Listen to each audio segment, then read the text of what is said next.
இன்றைக்கி நம்ம சேனலில் ஒரு ஹெல்த்தியான டேஸ்டியான சட்னி ரெசிபி தான் பார்க்க போகிறோம்.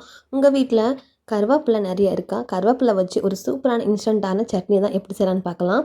ஸோ அதுக்கு தேவையான பொருள் வந்து சின்ன வெங்காயம் சேர்த்துக்கோங்க. டேஸ்ட் ரொம்ப நல்லாயிருக்கும். சின்ன வெங்காயம், 4 பல் பூண்டு, ஒரு துண்டு புளி, சின்ன சைஸு, காரம் ஏற்ற மாதிரி வர மிளகா எல்லாமே சேர்த்துட்டு நல்லா வந்து ஒரு பேனில் வந்து ஆயில் ஊற்றி காஞ்சதுமே வெங்காயம், அப்புறமா கருவேப்பிலை, வர மிளகா, பூண்டு பற்கள், ஒரு சின்ன துண்டு புளி எல்லாம் சேர்த்துட்டு நல்லா ஃப்ரை பண்ணி எடுத்துக்கோங்க. நான் வந்து வீடியோ ஷூட் பண்ணேன், ஸோ அது வந்து மிஸ் ஆயிடுச்சு. ஸோ அதனால தான் நான் சொல்கிறேன்.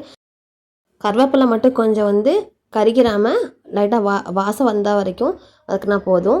ஸோ இதுக்கு ஆற வச்சதுக்கப்புறமா அது ஆறட்டும். இப்போ சைட் பை கேப்பில் வந்து கொஞ்சமாக தேங்காயை வந்து இந்த மாதிரி நல்லா ஃபைன் போட்டு அரைச்சி எடுத்துக்கிடலாம். இப்போ நம்ம ஆற வச்சோம் இல்லையா, அந்த கருவேப்பிலை, வெங்காயம், சின்ன வெங்காயம் இது எல்லாமே இது கூட சேர்த்துட்டு தேவையான அளவு உப்பை இதில் சேர்த்துட்டு நல்லா ஃபைன் பேஸ்ட்டாக வந்து அரைச்சி எடுத்துகிட்டு வந்துடலாம். நீங்கள் எந்த அளவுக்கு ஃபைன் பேஸ்ட்டாக இருக்கீங்களோ அந்த அளவுக்கு வந்து சட்னி வந்து நல்லா டேஸ்ட்டாக கிடைக்கும். அப்போ தான் கருவேப்பிலைங்கிறது யாரும் கண்டே பிடிக்க மாட்டாங்க.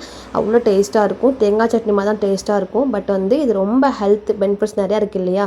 கண் பார்வைக்கு நல்லது, ஹேருக்கு நல்லது. ஸோ கண்டிப்பாக இந்த சட்னியை வந்து நீங்கள் ட்ரை பண்ணி பாருங்கள்.